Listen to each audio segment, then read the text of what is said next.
I was 38 when I received the invitation to my mother's memorial. It came by regular mail, a yellowed postcard, carelessly signed in a shaky, elderly hand with no return address, just a date, my mother's name, Glennis Moore, and the words, "Farewell, Wednesday, St. Matthew's Church, Meadville, Pennsylvania." It wouldn't have surprised me if my mother had just passed away, but the thing is, she'd been dead for 10 years. I had scattered her ashes myself into the Susquehanna River, standing on a bridge in the freezing wind of a November evening. It was raining. I remember everything, or at least I thought I did. I held the card in my hands for a long time. Was this some kind of sick joke? A delayed ceremony? But why after 10 years?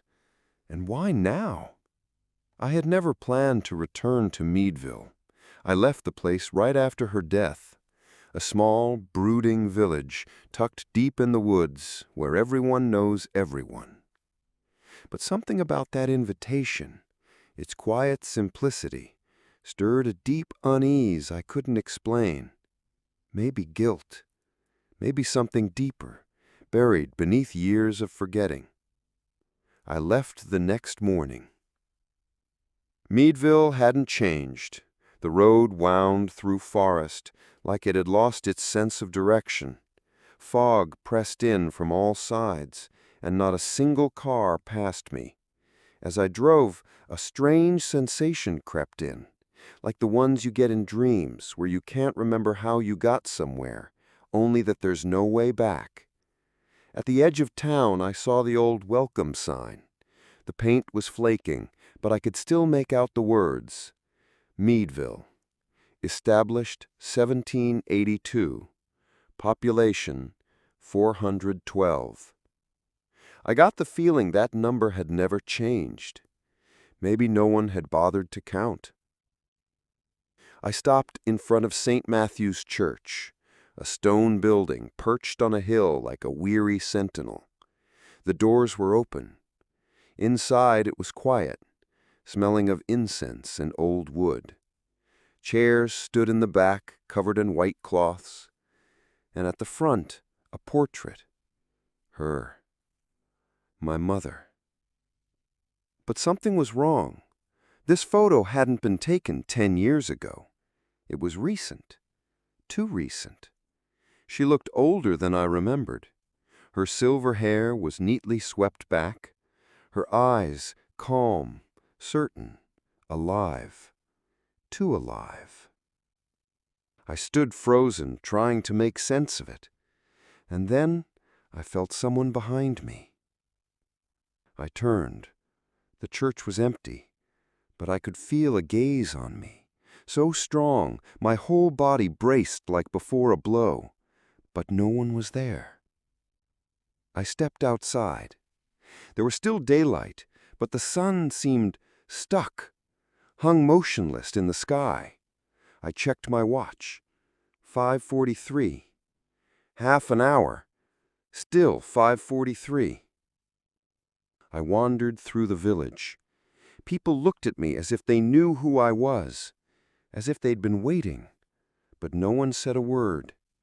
Their faces were familiar, older as expected, but somehow unchanged, like wax figures frozen in time. I passed the house I'd grown up in. It looked exactly the same, peeling paint, curtains drawn. And then I saw it, a figure in the window, still as stone. I knew that face, my mother. I don't remember walking inside, but suddenly I was there. The house didn't smell of dust. It smelled alive, of warm bread, laundry detergent, that lavender soap she always tucked into drawers. In the living room, a lamp cast a soft glow. Shadows danced across the ceiling.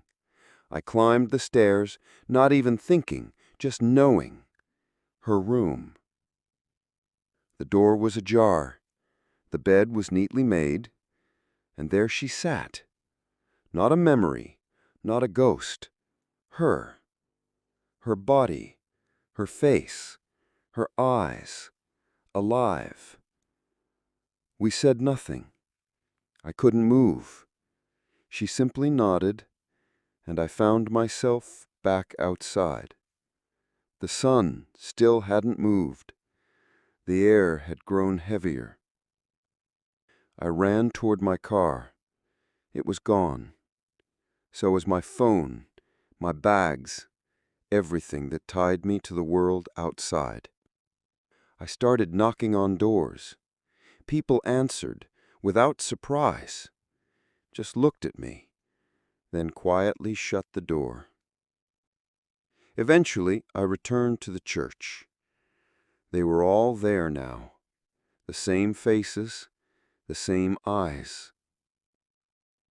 They sat in silence, and in the center, her, standing at the altar. No sadness in her gaze, only peace. Then she spoke, not to them, to me. She said I'd made a mistake, that it wasn't she who died 10 years ago. It was me. I laughed. I couldn't help it. It was absurd. I remembered my life after her death, my job, my apartment, my morning coffee, everything. But not a single clear face, not one solid date. Everything I recalled was foggy, like shadows rippling on water. Then the cold hit me. I ran. There was no road, just forest. I walked and walked until I collapsed. And then I remembered. I had come back to Meadville 10 years ago, but not to say goodbye. She was still alive then, weak, ill, alone. I left her, abandoned her. She called me that night. I didn't answer. Her heart gave out. I could never forgive myself, but my mind protected me, erased it, built a new version of the truth, one where I was the dutiful son, where I did the right thing, where she was already gone and I did what I could. I imagined her death, imagined the ceremony, imagined it all just to bury the guilt. But now I'm here, and time has stopped. Since that day, I have remained in Meadville. No one new arrives. No one ever leaves. People smile at me, the same people I once knew, or maybe never did. My mother sits on the porch every morning, sipping tea. I don't ask if she's forgiven me. She never says. The sun doesn't set here. The clocks don't move. Night never falls. But I don't run anymore. This is my place. I made my choice. Or maybe it was made for me.